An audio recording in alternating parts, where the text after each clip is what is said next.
Well, good morning, Braveheart men. This is Nicholas coming at you with another Man Talk Monday. Today, I want to talk about the topic of forgiveness because I think in culture today, it seems like people are less willing to forgive, or that somehow the Christian precept of forgiveness has been relinquished to something that's a choice or an option, or something that we can hold as leverage against someone else in a relationship or a friendship.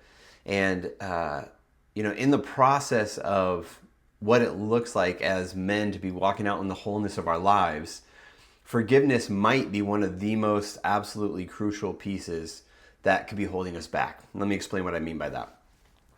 In the coaching that I do with couples or even one-on-one, sometimes what is holding someone back is the very thing that I'm touching upon. So for instance, one of the questions I get a lot is, if this person that I have conflict with, or I've had a fallout with, or I've had, the bridge has been burned, and they're not willing to forgive me, how can I move forward? Now, the piece I'm not talking about is that sometimes the person that's hurt or has the trauma or pain from, relational hurt on their end also doesn't want to forgive. So let's take one side of the coin. What does it mean for you if you personally have experienced hurt, betrayal, backstabbing, someone relationally hurt you, whether it's a friend, family member, significant other, whatever. What does that look like for you to hold on or withhold forgiveness from that person, even if they're not asking it from you? Well, it's like, what's that famous phrase, if bitterness is drinking poison while waiting for the other person to die? That's what it looks like. It is not. People misconstrue forgiveness with releasing the other person as, I am saying that what you did to me was okay. And I'm not saying that that's the case at all. But what I am saying is forgiveness is a piece of our end that no matter how unjust it was, or how selfish the other person acted towards us that caused the hurt or the pain or the trauma, it is on us to make sure and understand that when we choose to forgive somebody, it isn't justifying or giving permission to the wrong that occurred. What it does is it allows us to remove the burden and pain that we're holding on to, that, believe it or not, the other person is not in control of. Whether someone is willing to come to us, clean up their mess, acknowledge what they did, take accountability for what they did, and actually speak to us and apologize. Whether they do or not, and there are more and more people that feel like they have the ability to do that, it is more on us if we can forgive somebody so that we are removing the burden of the pain off of ourselves. And what's interesting is most people think that that's dependent upon the other person asking for forgiveness or cleaning up their mess. But what I would say to you is, even if someone doesn't do that, you still have the ability to be able to forgive someone, not saying that it was okay, not justifying it, not giving your permission to what had happened. But when we can choose to forgive somebody, it actually releases us from the pain, the trauma, the burden. Jesus said, "Forgive others as I forgive you." Now, what's interesting about that is it goes on in Matthew, I think that's Matthew 6:14. It goes on in Matthew 6:15 that says, "If you do not forgive others their sins, your Father will not forgive you." Now, I'll let you wrestle with that theologically. All I'm saying is that's a pretty bold statement. So, for us to not forgive other people is a piece that we recognize, we should be able to recognize. Okay, if I can handle this myself without the other person having to be involved, then what I'm doing is I'm bringing myself into a level of freedom. I'm bringing myself into a level of lightness, of taking off of what had been weighing on my shoulders. That is something that actually we can take control of, whether or not the other person is involved or willing to acknowledge they're wrong in the situation. So let's talk about that for a moment. Let's say someone that created a great deal of hurt in us wasn't even willing to look at their stuff. They weren't even willing to be aware or mindful of the mess or hurt or pain that they created in us. How do we handle that? Well, a lot of the words like gaslighting or narcissist seem to be coming up a lot as buzzwords nowadays. And I'm not saying that those aren't legitimate. I think we're coming into greater words of being able to describe certain things. But I think narcissist, let's say, for instance, is a thrown around word that is used way more often than is actually applicable or actually truthful in what it pertains to.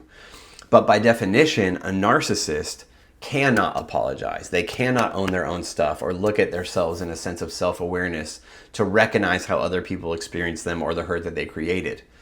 So if someone is unwilling or maybe even unable, some people aren't even able, they don't have the skill set or the mindset or the ability to look at themselves or be self-aware or have a high emotional intelligence to be able to recognize what had happened. So let's say you have someone that is unable or unwilling to actually own their stuff, to actually clean up their mess or ask for forgiveness. How do we handle that? What does that look like? In the people that I work with and coach, even myself personally, I've had people in my life that have created deep, deep pain and hurt. And I can recognize that those traumas or those pains created by people that I've loved had actually held me back.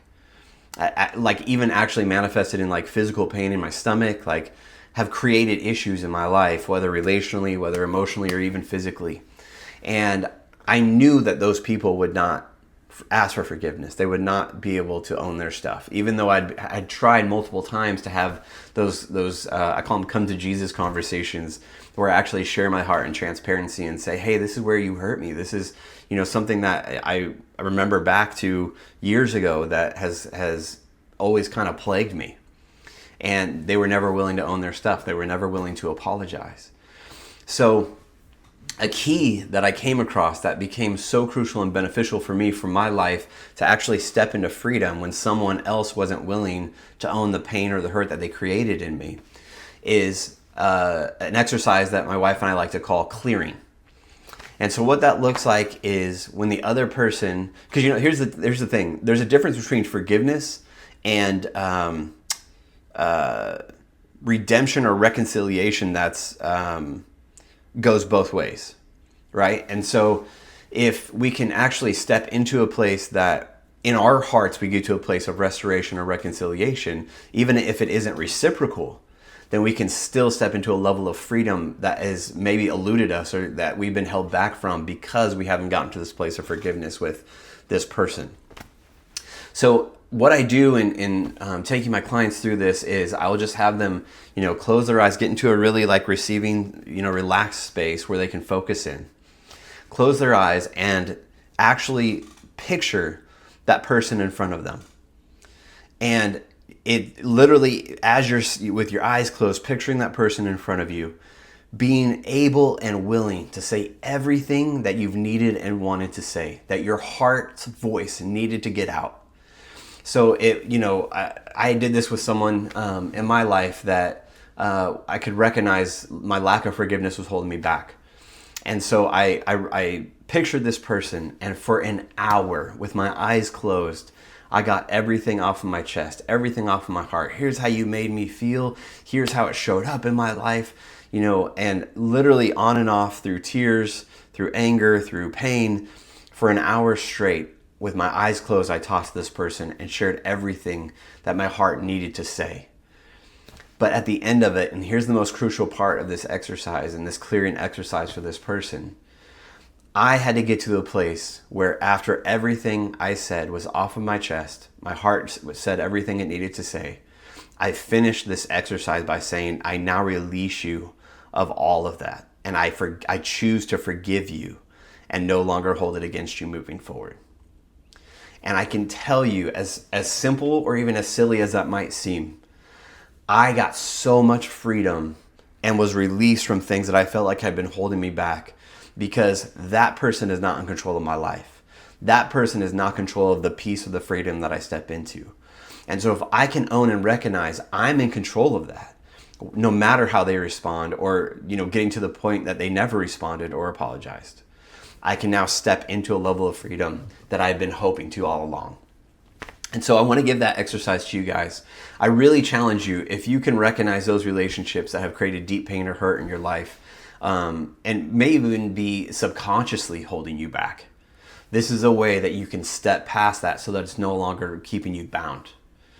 So I encourage you guys, recognize that forgiveness is something that yes, it is beautiful when it's two people both being willing to look at their stuff, own their stuff, consider the other person's heart, hear them, and apologize wholeheartedly.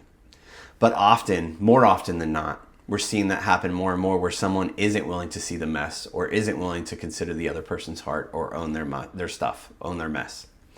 And so this is a means by which we can step into freedom and healing that isn't contingent upon someone else being willing to do that. So forgiveness for us, not only is it what we're called to as Christians, not only is it what Scripture is clear about when it says forgive others as I forgive you, it can literally be the thing that actually catapults us into more freedom. And so I just encourage you guys with that today. I challenge you, if you get time, carve that out, sit and go through. Maybe it's one person, maybe it's 10 people. But if you can go through those steps and release it from your heart, what you'll find is a greater level of lightness, of freedom, of joy that maybe you haven't experienced before. So I bless you guys with that, and thank you for taking the time to listen. Appreciate you guys.